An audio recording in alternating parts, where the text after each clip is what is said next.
My name's Tim Curtis, and I'm the host on Stage 1 throughout the day. And the token male on this stage for the breakfast briefing panel on women in procurement, sponsored by SAP. I'm one of the lucky ones. I've had female bosses almost all of my career. I was in the NHS for 10 years, and I still have the scars on my back. And it's certainly in the bits that I was in, it was very female dominated. It was very powerful, very capable women in charge of £1.2 billion budgets, and it was really exciting. We had great fun. Patricia Hewitt, the former health secretary, was one of my many bosses, and she was a tour de force. But that's as much experience as I can bring. I'm delighted to say we have 4 panelists who've got much more experience to shine a light on women in procurement. I thought it'd be best if I ask you all to introduce yourselves. So, Jade, fire away. Brilliant. Thank you. And I have a pleasure of joining a wonderful panel today. So my name's Jade Marjoram. I work for Mace Group, which is a contractor and consultant. And I'm an operations director, currently based in Riyadh. So slightly different weather to the UK today. And temperature in the room as well. Exactly that. But nice to see that the air conditioning works in the UK as well. But yeah, a pleasure to be part of this panel today, and I'm excited to hear about the stories from the other panel members. Thank you. Kate. Kate Lovejoy, or Kate Lovejoy Dewey if you're stalking me on Instagram or LinkedIn or any other platform. So I've been with LRQA only 3 months actually, so I've actually just pivoted from different industries. I have actually spent a long time in IT and telco, and then I've actually moved over to media and broadcast, and I've done bits of work with the public sector and the NHS, so I share your enthusiasm. I'm really delighted to be here today. Great to meet some of the panelists, because actually in my world now of LRQA, we cross all sectors and all industries, so our business is really assessment and inspection. You've probably had an LRQA assessor infiltrate your organisations at some point. But yeah, delighted to be here today. Thank you for having me. Thank you. So my name's Amy Fairbrother. I am the head of procurement for Park Dean Resorts, which is the UK's largest holiday park operator.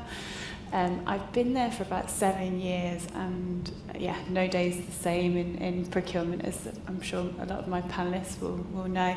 I'm really excited to be here, really excited to share the floor. Thank you. Thank you, ladies. My name is Vicky Revis.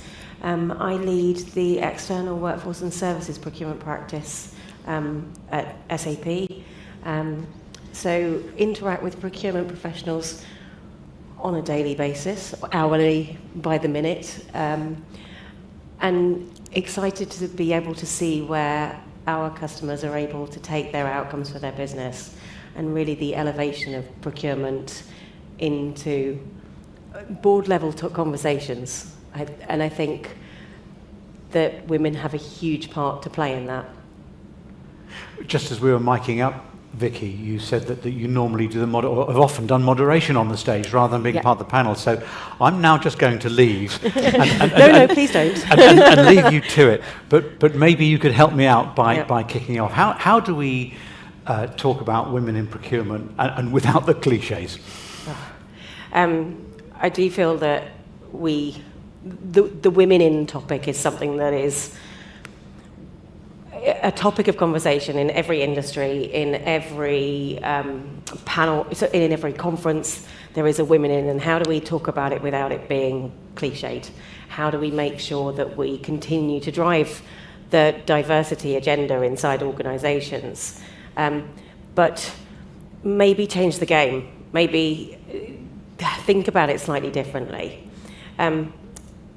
Procurement, my kids think it's about buying things.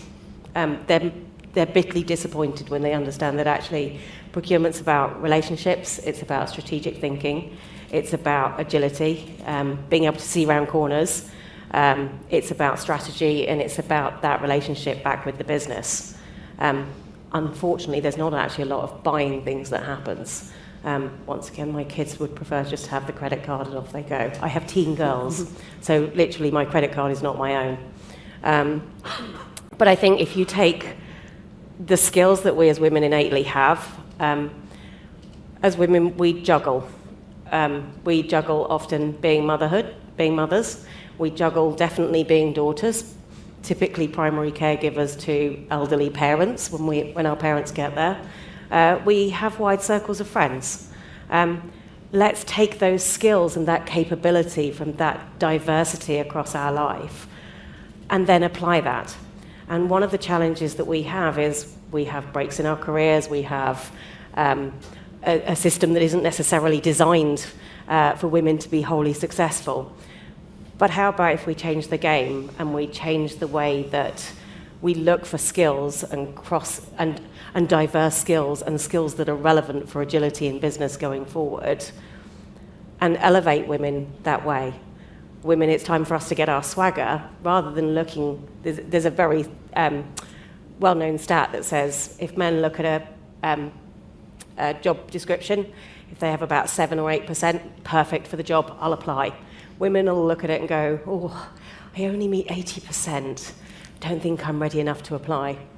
We as women need to be able to look at our skills and correlate our skills and experience into the workplace and own that, and be also the shoulders on which other women can stand upon. That goes for you men as well. Yeah. I totally agree, Vicky. I think when we look at confidence, it's about channeling our skills, our diverse range of backgrounds and experiences. I think definitely working within a construction environment, it's a very male-dominated sector. And sometimes definitely as a woman, but also a young professional as well, that can be challenging. And actually, for me, it's actually about understanding, your skills, your capability, and being confident within those environments to talk about what you do, to share best practice, and just really channel that different type of energy. Yeah. Any of that resonate with you guys? Yeah, I think I'd just sort of add to that and say that I completely agree with you. I think women tend to pigeonhole themselves before they've even allowed themselves to think beyond whatever constraints they might have mentally put on yourself. I know for me personally, I have a little mantra which is always to say to people, and this kind of goes for leadership as much as it does as being a woman, you've got to get comfortable with being uncomfortable if you want to progress, particularly in procurement. A CPO that I worked with previously who had a mixed leadership style, shall we say, he once famously said, if you want to be popular, get a puppy, don't work in procurement. After 20 years, I finally got a puppy. But yeah, it's absolutely true. I think women tend to look more on the glass half full rather than the other way around, glass half empty rather than the half full. And when I've spoken to people that I've worked with and kind of reached out to them and said, well, not that cringy question, how did you get where you are, but sort of reached out to lean in to get a little bit of insight into their experiences, what came out overwhelmingly was they pushed themselves out of their comfort zone, they were brave, they took that difficult role, they stretched themselves beyond where they thought they could go, and sometimes completely accidentally. Because you start on a tiny little project, and then, as I knew in the pandemic, I went in to do a very small consulting assignment for 13 weeks, ended up working for the client for 2 years and had a full secondment out of my organisation, and it took me into a brand new industry. If I'd have been more constrained in my thinking, I might have thought, well, actually, I don't really want to do that. That feels a bit awkward. The whole world's in chaos right now. What on earth do you mean? Do I want to go to another country and work and leave my ageing mother who was very ill at the time? I did come back to look after my mother. I didn't abandon her entirely. But yeah, I think you're absolutely right. I think, don't limit your own ambitions would be my advice I'd give to people. But women do have that tendency, I think, sometimes to go, oh, I could, but they tend to put other people in front of themselves all the time, I think. Forgive me, Amy, just before, Yes. hold that. May I ask Kate, just a follow-up on, and we'll come back, Amy, because there's just something you said that I think is really important about the confidence to be uncomfortable.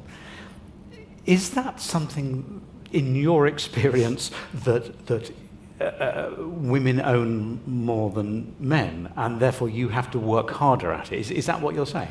I think the vast majority of women, if they were brutally honest, would say 70 or 80% of the time they do feel uncomfortable for one reason or another. More than a man might? Possibly, I think, because there's that weight of society's expectations around, oh, I must be the perfect mother, I must be there for my children, I must be there to look after the home environment, I must be there to perform my job, you know, I must be that perfect daughter. And I think actually as women we tend to put more pressure on ourselves even if it doesn't realistically exist.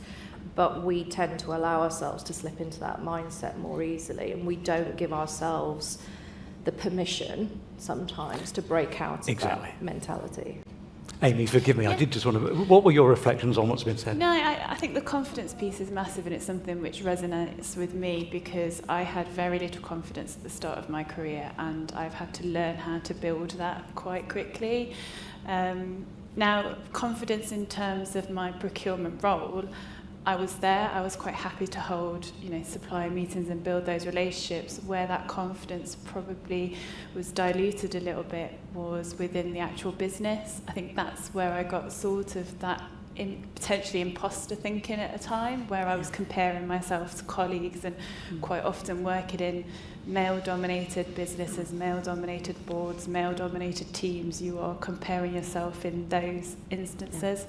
So, yeah, confidence is very much something which underlines a lot of my thinking and how I can break out of that. And, you know, it's one of the reasons I'm here today as well. But picking up on something that Vicky mentioned about the future generation of people in procurement and all of business standing on your shoulders, do you feel that you have blazed some form of trail within your companies? Do you feel that you've managed to change perceptions and change how women are promoted within your companies? To an extent, I think one thing I've learned is to work with people that are positive promoters of you. So building those networks within your business, you know, male, female colleagues that can help champion what you do and be that kind of positive promoter for you is something I've really cemented a lot of the time. It's been really important for me to do that. And again, it's helped me boost my confidence as well. And with my, you know, colleagues and team and things like that, it's very much promoting that confidence and going forward and pushing them out of their comfort zone so they can learn and develop. Is, you know, I've learned that from doing it myself. Sharing our experiences, I think, is one of the biggest areas when we're supporting the next generation.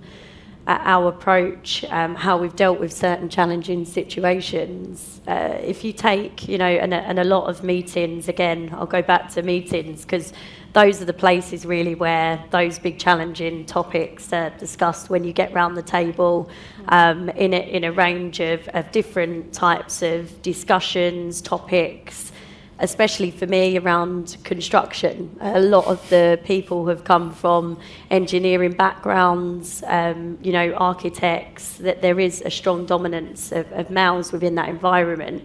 And actually yesterday talking to a graduate, really coming into procurement space and advising within that consulting practice, within a construction environment, it's actually about where are you in your position and how are you advising. So I think, again, when we go back to the next generation, it's just having those professional superpowers that supports them. So understanding your skills, your capability, when you go into those rooms, you show up differently. So, you know, I think it's about coaching, mentoring, sponsoring people so that they understand how they position themselves within those rooms, as opposed to, and personally this is how I approach it, but I don't actually think I'm a woman and I'm going into a room full of males.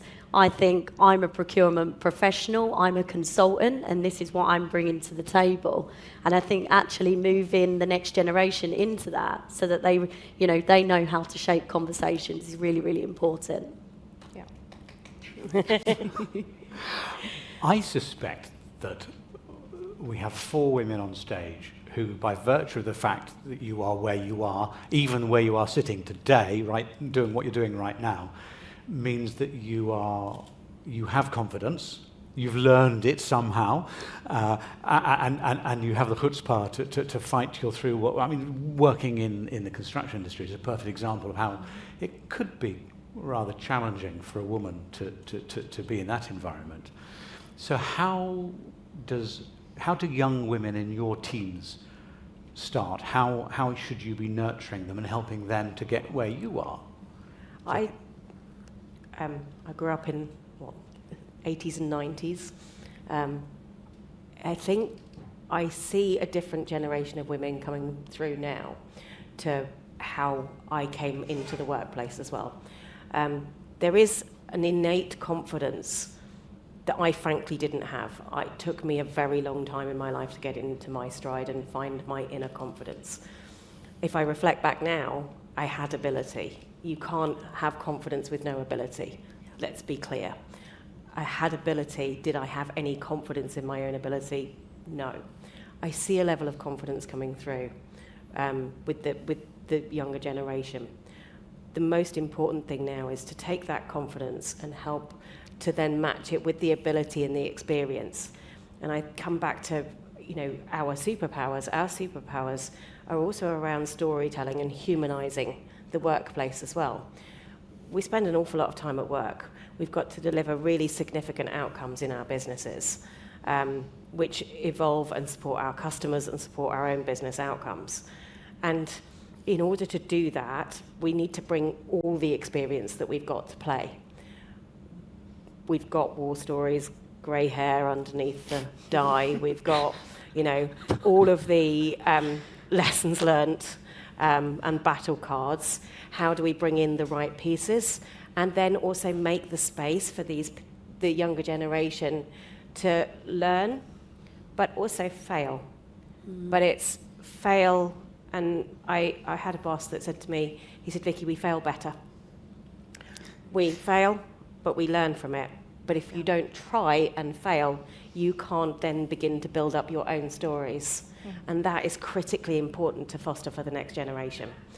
I was given space and freedom to fail. Yeah. I work in the software industry. It's not exactly female dominated. There's an awful lot of men there. But I have been given the space to fail and the space to experiment in amongst my male leaders as well. And that's what we can give the next generation going forward. Definitely. When you fail, I don't want to harbour too much on the differences in psychology between males and females, because that's well rehearsed. But are men more likely to be angry about failure, unaccepting of failure? Failure is probably the wrong word. Let's reframe it. And I think a lot of this conversation is about reframing things. It's not failure, it's learning what doesn't work. It's learning from that, you've ruled something out, you've moved on to the next piece. If we can reframe, then we can be in a better place regardless of gender. Definitely. I think, again, if we reframe, I think setbacks, actually the approach that you take to setbacks is really important. And I suppose when we're talking about psychology, there's probably the emotional part to that, which we would talk about, which is, your emotional intelligence. And it's okay to fail. It's okay to, see maybe something as a pause or maybe a backward step or a sideways step. I think it's just about how you then reshape that next part of the journey.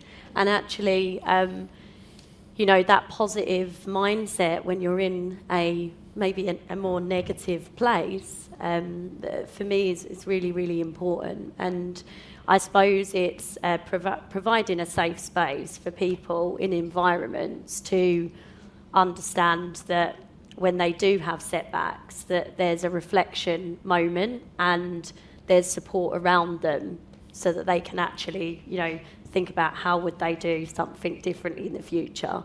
And then, the approach that they take that is acceptable. Kate and Amy, I might just ask you for some war stories of not failure is such a negative concept, but learning and being permitted to learn with the environment. But I should say that if there are any questions from you in the audience, I will try and turn around and please catch my eye, and we'll get a microphone to you. So yeah, have you been allowed to fail, and how have you learned from it? And more importantly, how do you apply that to young women in your teams?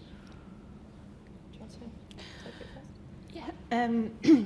So yes, I've got memories of things that have gone wrong, and they're still there.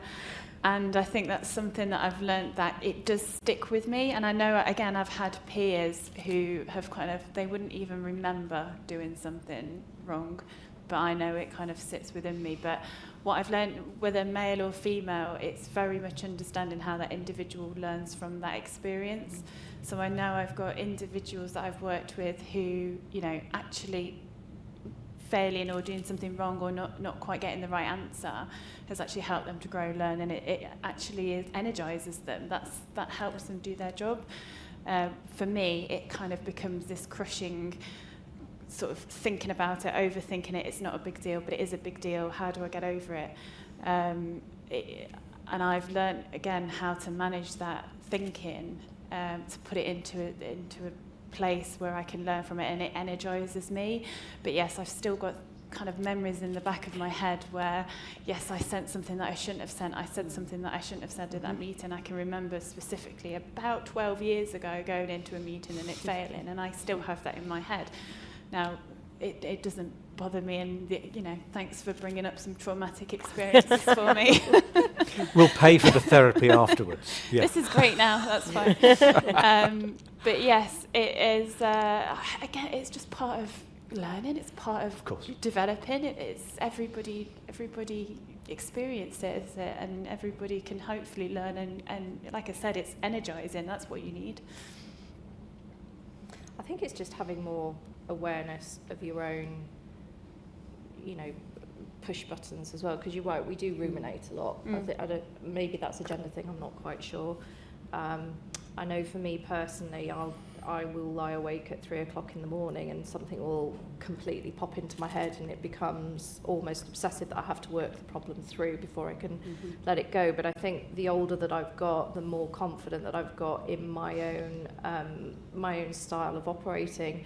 I've just learned I've got to let things go. And I remember very distinctly being at a big leadership conference with a previous organisation, and a colleague of mine actually consciously sitting down and saying to me, what's changed? She said, you really seem a bit more kind of, not chilled, but you just seem a bit more comfortable in your own skin. And I said, well, I've just decided to let things go. The things I can't control, the people I can't necessarily influence, and you will meet those people. That's nothing to do with your gender.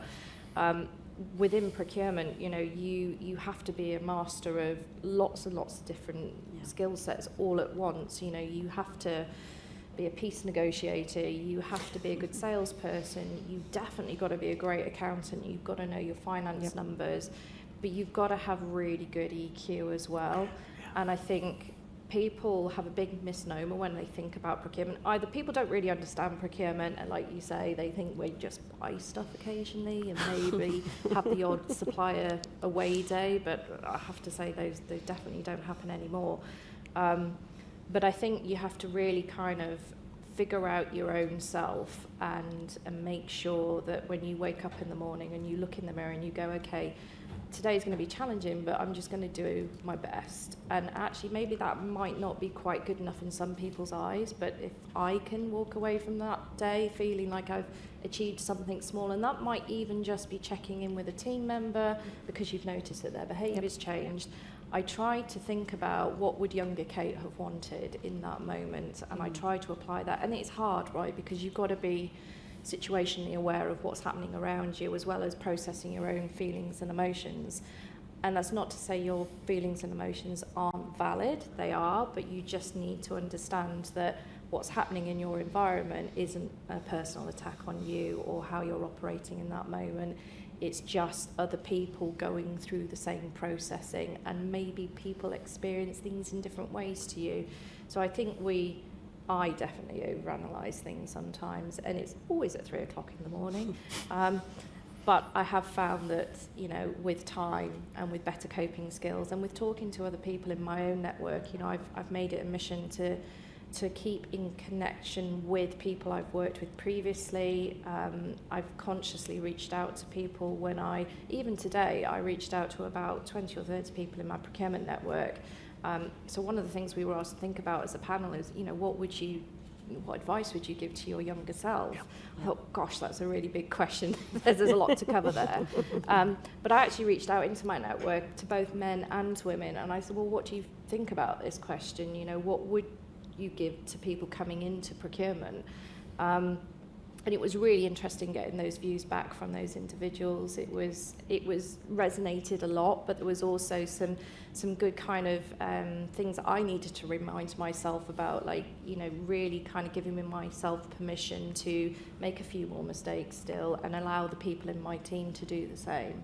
So thank you to all my network for helping me prepare for today. But yeah, it's something that I think we have to continuously work upon, and actually not see this as a finished article. I think my learning, my curiosity will continue throughout all of my lifetime, and I ask that of my team. Be curious, don't stop trying to evolve.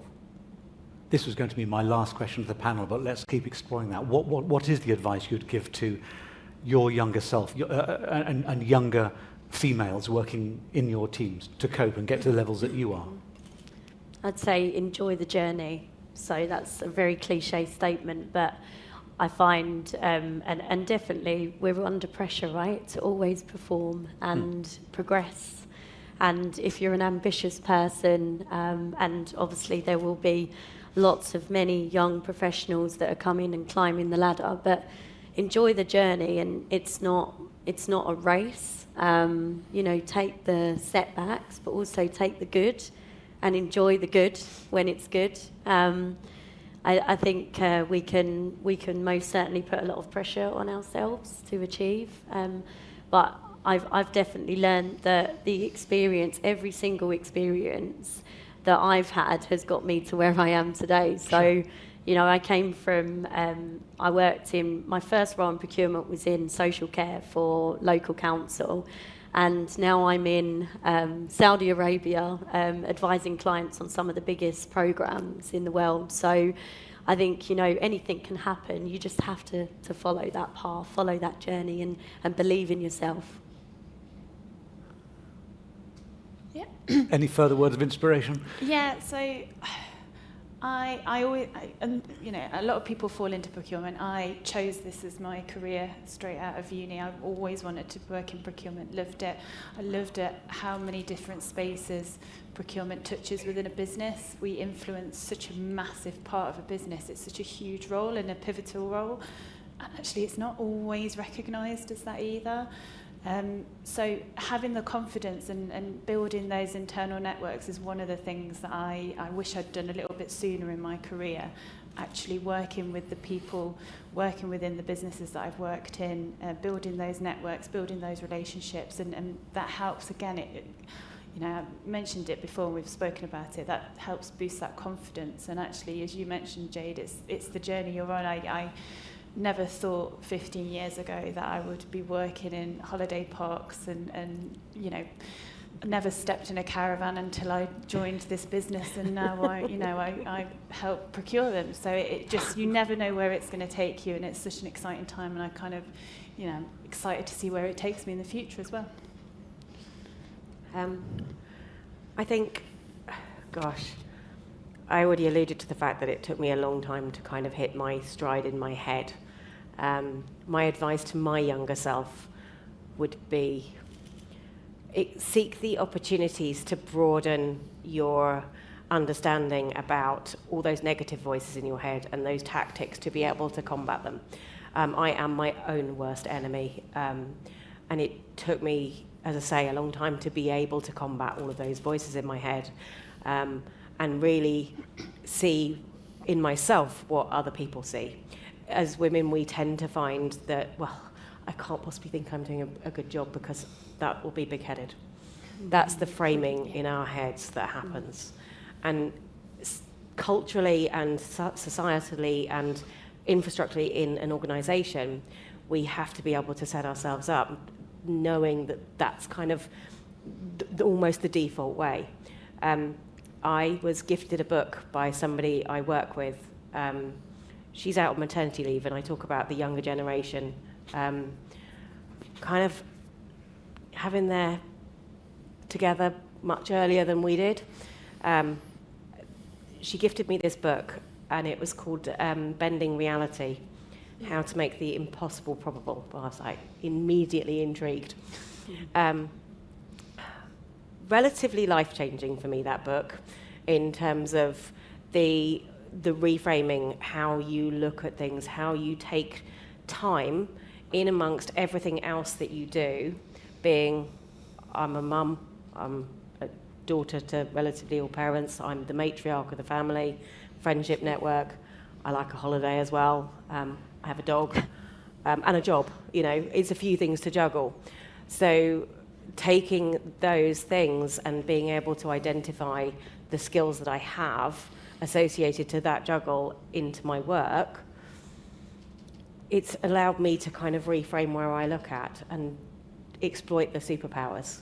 I would highly recommend that book to anybody, whether or not I didn't know I needed it, but it definitely helped me to, I guess, walk the talk rather than just kind of go through the motions. It enabled me to kind of elevate where I am and then be able to now help the next generation through. I think that's the most important thing. Yeah, I think just to close on everything, I agree with everything everyone said, but for me also it's really important to continue pushing yourself out of that comfort zone and don't allow yourself to, just think, I'll just stay here for a few more years, or I'll just do this, or I'll just do that.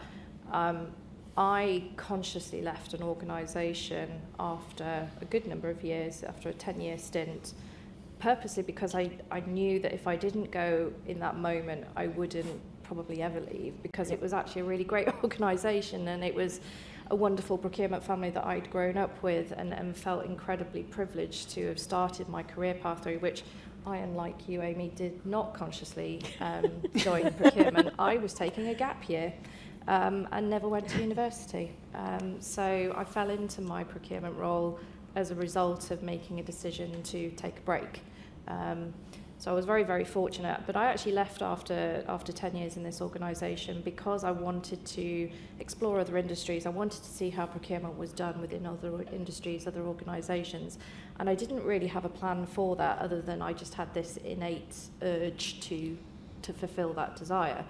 So off I went, and I think when I look back, that natural curiosity, that belief of, I think somebody said it earlier about being able to peer around the corner, that's really kind of central and integral to success within procurement, challenging norms and questioning things and having a voice, but understanding how your voice can influence and also detract from some conversation. So know when to be quiet, but also know when to speak up and to encourage those junior members of your team to do the same. So I think for me, it will be, never not be curious, never don't take that special project, that one little avenue that you think, I'm not quite sure what's down there, it looks a bit scary, don't really know a lot about that industry. Well, actually, your procurement skills will stand you in really, really good stead. But reach out and ask for help. Don't be silent. If you're struggling, speak up. More often than not, you'll find that people are either in the same situation, have a similar viewpoint, or maybe they have a completely different viewpoint, right? And they're going to give you an insight into looking at the same problem from a completely different perspective. So I think that's what I would do. Thank goodness that boards and leadership teams are much more diverse these days than they were hundreds of years ago when I started out in my career, several centuries ago. But how do you encourage and nurture young women in your teams who look at boards and leadership teams, or even industries which are so still male-dominated? How do you help them see through that awesome, with a little a, block? I think it's about taking a bit of time to help people sort of see beyond the title, see beyond the prestige. I think people chase titles sometimes, people chase wealth without understanding the consequence of that. But a young woman on your team might look at that and say, that's not a barrier I can break through. And people here clearly have the either have or have the ability to do so. How do you help them look at that male block, which is what I'm getting at? I think it's about just saying that you can carve your own journey here. Just what's gone before doesn't mean it's a precedence for what has to go ahead.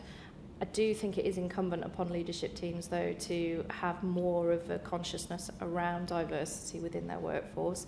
I know that there are some organisations that are doing this incredibly well.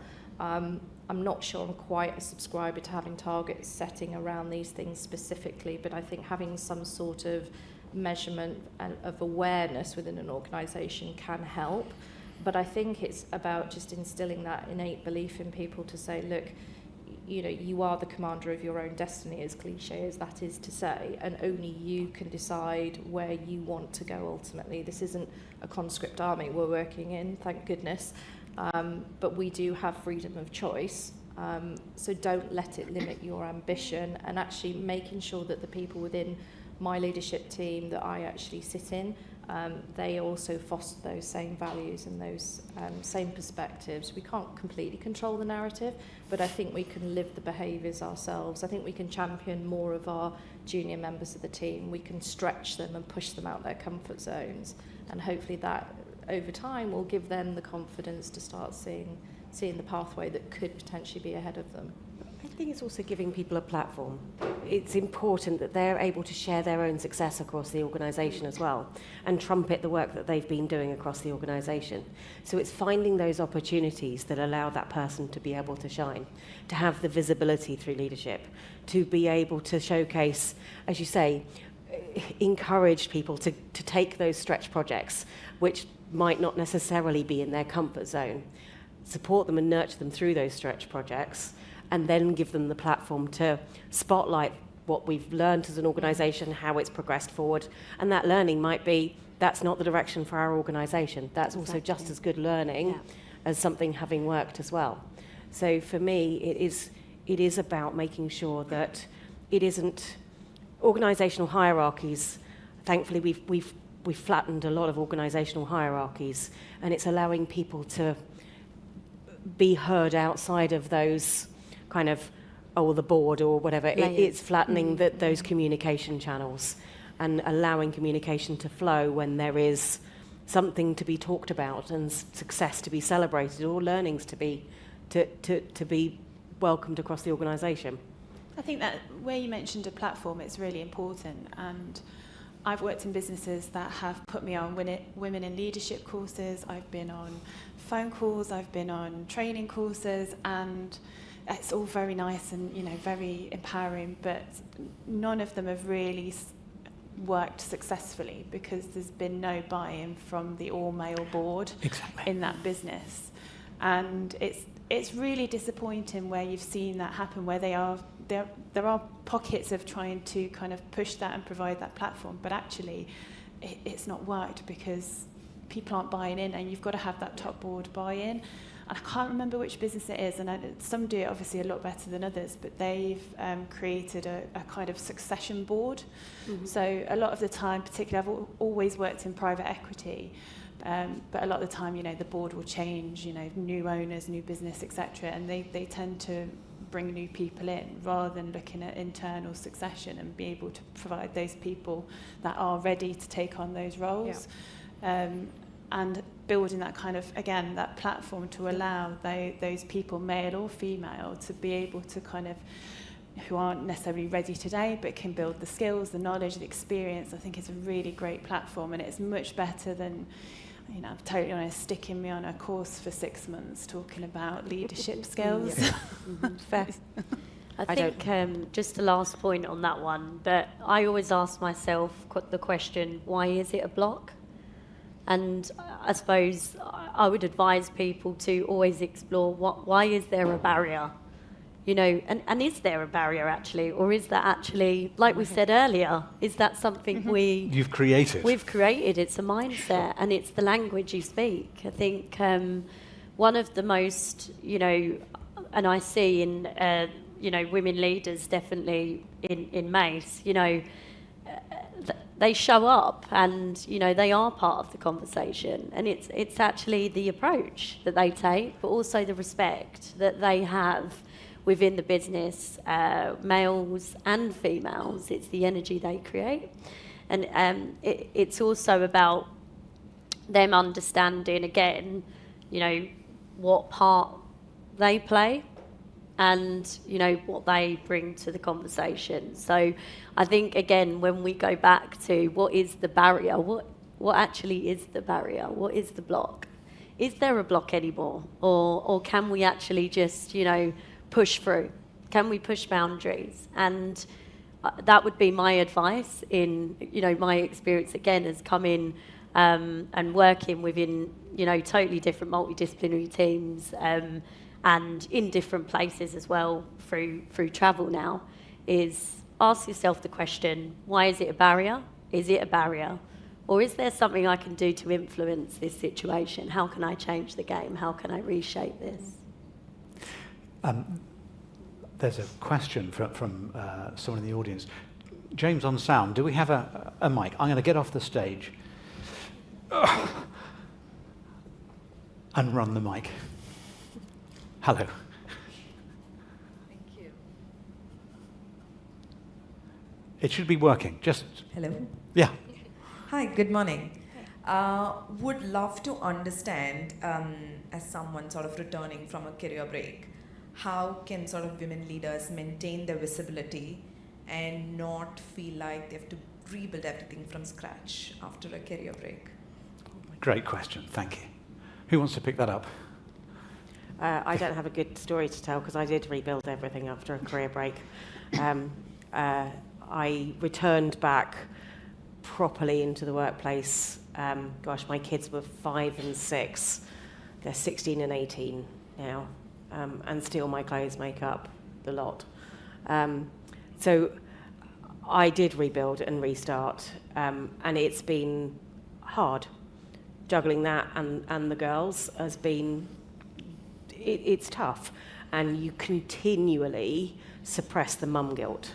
That is, because you're guilty if you're not there at the school gates, you're guilty if you're not present at work, if you can't suddenly make it to the office, if you get called home.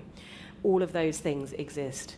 I think as women we're guilty, there's pressure if we don't have kids. There's guilt all the way round.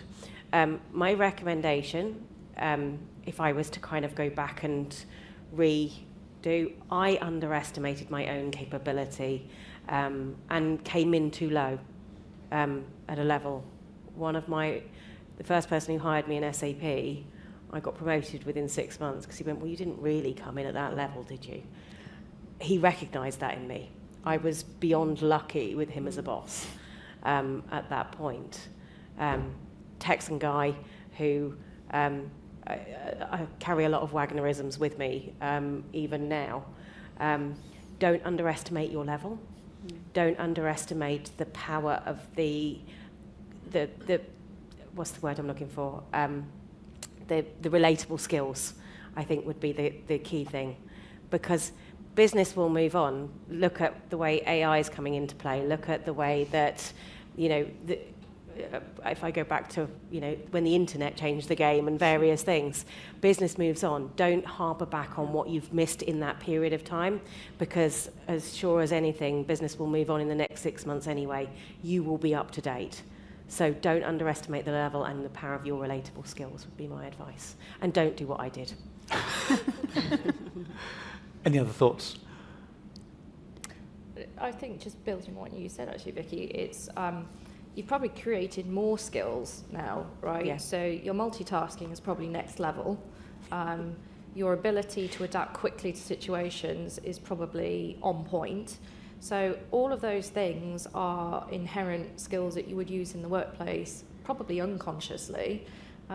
So don't look at that job description and go, oh, I only meet 80% of it. You know, no, go for it. If you're taking a role because you fit it perfectly, it's probably going to bore the hell out of you within about 6 months, right? And frustrate you in other reasons. So, you know, be comfortable with being a little bit more uncomfortable, but don't underestimate how much growth you've actually taken being away from work. Actually, I find I've been lucky enough to have a couple of career breaks, very short tenures. And at the time they were horrendous, they were completely unexpected, but they made me a better person because I was able to have that moment of reflection. I was able to think about, what do I want from my career going forwards? What am I good at? What am I good at but I don't necessarily enjoy, because those are two different things, right? So just be brave, don't limit your ambition, don't underestimate the skill sets you have been curating, albeit not through an Outlook inbox or a spreadsheet or some other 54 slide presentation, right? That doesn't define your worth. Your stakeholder management and negotiation skills will be through the roof. Yes. I have to say, as a result of having kids. And when they get to teenagers, yeah. Feel inspired by that? You should do. Panel, we are so running out of time, and there's a question here. So a quick question and some quick answers, and then we've got to wrap up. Thanks very much. Hi, I'm Melanie Salter. I'm from the Boom Global Network. We're a global community for women in supply chain. So this is my thing. I love this. Thank you. One of the things that I'm really aware of, and it's Vicky, what you were talking about, is that inner voice saying, no, you can't do this.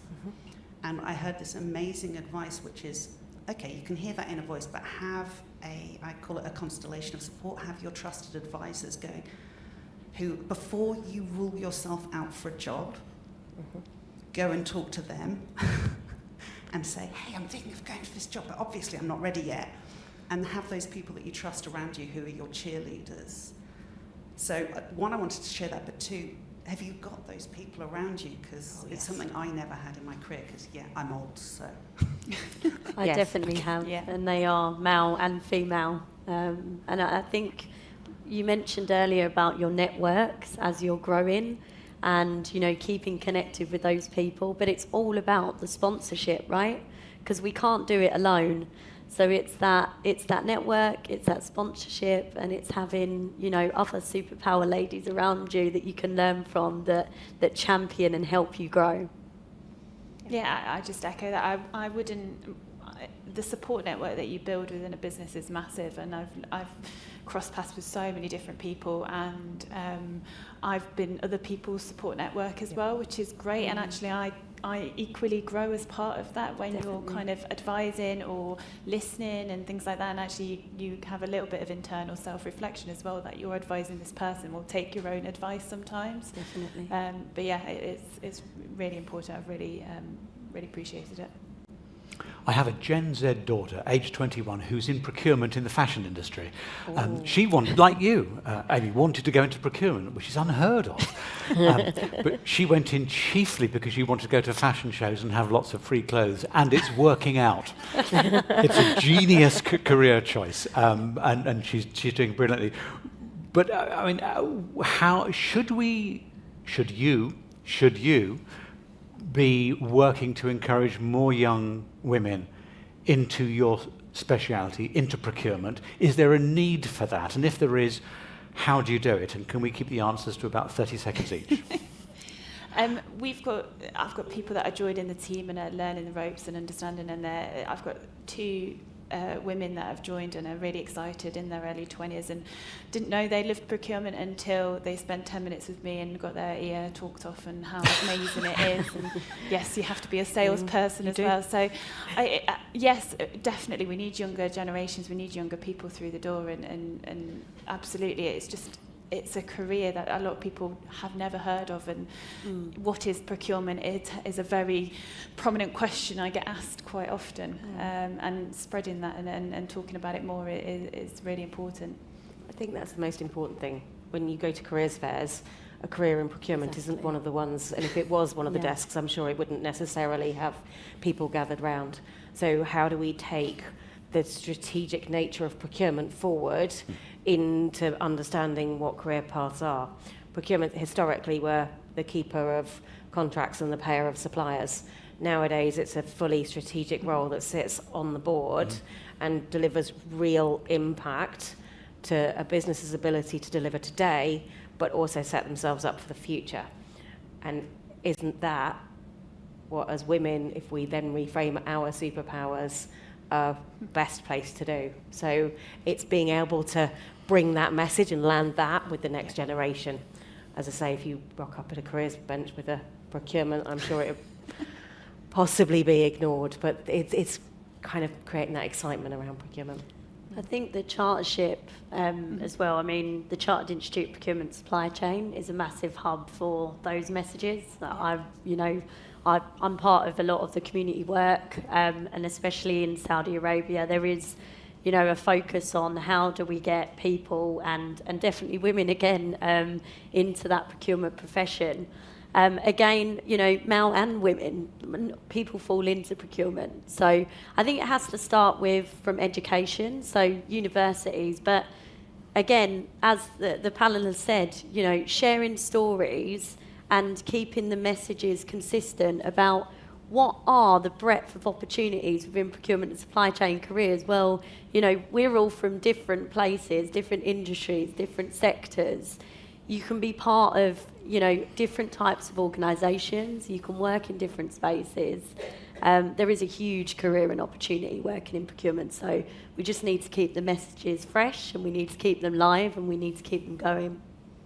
We've talked a lot about young people, but I would say just generally for anybody, consider a role in procurement. I've had some CPOs that have never set foot in a procurement buying role previously, and they've been heading up whole functions, and some of them have done amazing things, and they've brought fresh perspectives. So I think it's don't I keep saying this, but don't limit your own ambition, and consider a move into procurement, because you will touch so many different parts of your organisation, more so than you'll ever envisage. But I think for younger people especially, I think it's going to have to be more vocational opportunities for people to come in. And I've most certainly seen in my procurement career people that have curated some very illustrious procurement career pathways have started at very junior positions. I myself started as an agency temp, so it is possible, but you need that sponsorship, and you need that grit and that tenacity, I think, to kind of stick with it, but also to, as I keep saying, push yourself out of your comfort zone. Who knew procurement would ever be completely sexy? That's the way we need to say it. And I wish my daughter was here listening to this panel, because it's been utterly inspiring. Thank you very much indeed. It's a cracking way to kick off Procurement and Supply Chain London. Ladies and gentlemen, our panel, thank you.